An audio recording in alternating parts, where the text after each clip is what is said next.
Good evening and welcome to ECU Tonight with co-anchors Latrish Mack and Trey Oakes, with reporter Adam Bunn. Good evening, I'm Trey Oakes.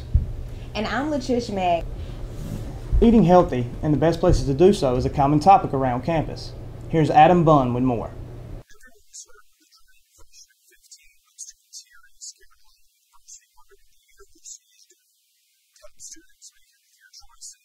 Todd Dining Hall and the Galley are two of the most popular eating establishments on campus, but for some students, the choices leave room for improvement. It's just a matter of knowing what you're looking for. It's so easy to go in there and just have some pizza and burger and things like that. Other students feel the opposite, that the dining halls provide enough healthy options for their taste.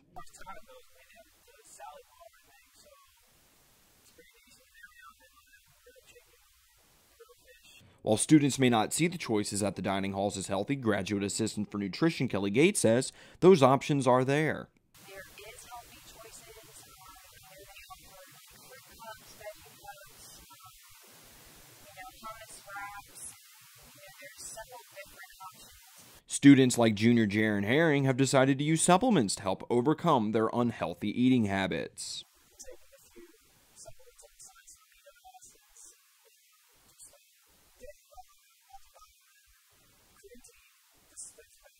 Students who use these supplements are fully aware of their dangers. Like when you take this, you can't take any type of, you can't drink sodas or anything on top of it because the caffeine will make your heart explode.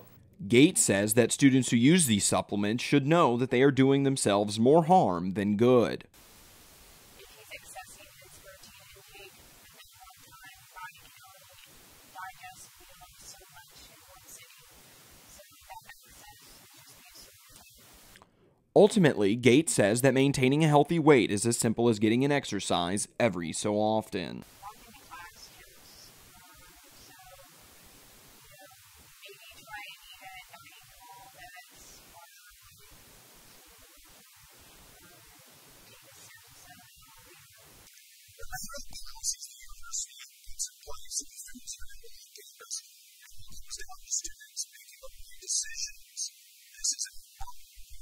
For more information, please visit www.ecu.edu/student-affairs.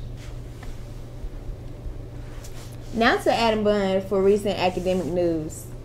Well, the semester is winding down and getting closer to graduation. For students applying to grad school, that means they have to focus on admissions exams. Some students don't see eye to eye with those tests. Here's Latrish Mack reporting. Some students say the GRE standardized test is not fair and it's a waste of time and money. I see the necessity of it, but I'm not necessarily happy with the cost. Some schools don't even look at your SATs. They look more at your grades and your overall achievement in school, and I feel like that's how schools should recognize us. However, ECU senior Allie Craver understands the importance of the test. She has taken it already, and she says she did well. My scores were a lot better than I needed to be. I talked to a lot of my professors before taking the GRE, and they really pushed hard the fact that your scores matter the most. Is used to give sort of a baseline of the applicants. It's something that they can use that's consistent across all of their applicant pool.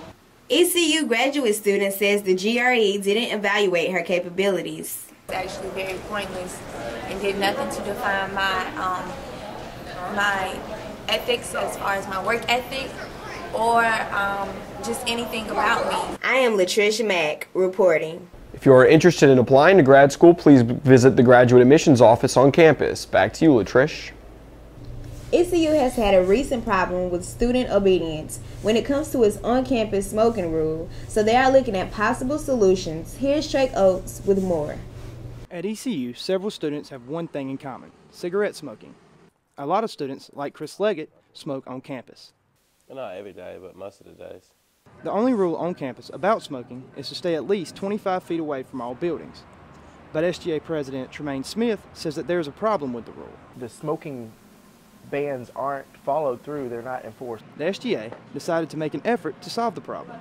So we were trying to look for a way that we could enforce the smoking ban, and we figured out the best way to do that is to provide a portion of campus or some certain locations that smokers could smoke After analyzing the problem, they came up with a possible solution. One idea that came about was the idea of smoking gazebos. The SGA hopes to put several up around campus. You want them in the most populated areas, and so of course Central Campus, West End, and possibly one up at College Hill. So I'm looking just off the cuff here, 3 to 5. The SGA also hopes to eliminate excuses for smoking near buildings during certain weather conditions. If it's raining and that's all you can get is to the side of a building, you got to be close to the door. Oh, sorry, it's raining. Okay, you got a gazebo. Some people believe that it will help fix the problem, but others are not so sure. I think it would be a little more complicated than what it sounds like because people wouldn't abide by it. Because if there's only 3, that would make the campus is too big for you to have to go find a gazebo. Could cost anywhere to $10,000 to $15,000 per gazebo. Will McLaughlin, who works for a construction management company, says that ECU would need to weigh the pros and cons. Yes, a good idea. The only problem would obviously be cost. Even though the proposal may not be passed, Smith says the biggest problem is finding out who should enforce the rules.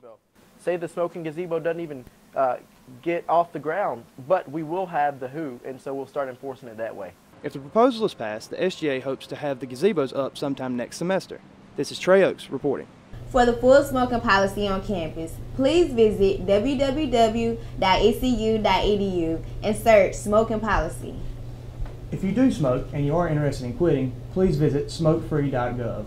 Thank you for joining us tonight, and please tune in next week for more campus news. From all of us at ECU Tonight, have a great night and good luck on your finals.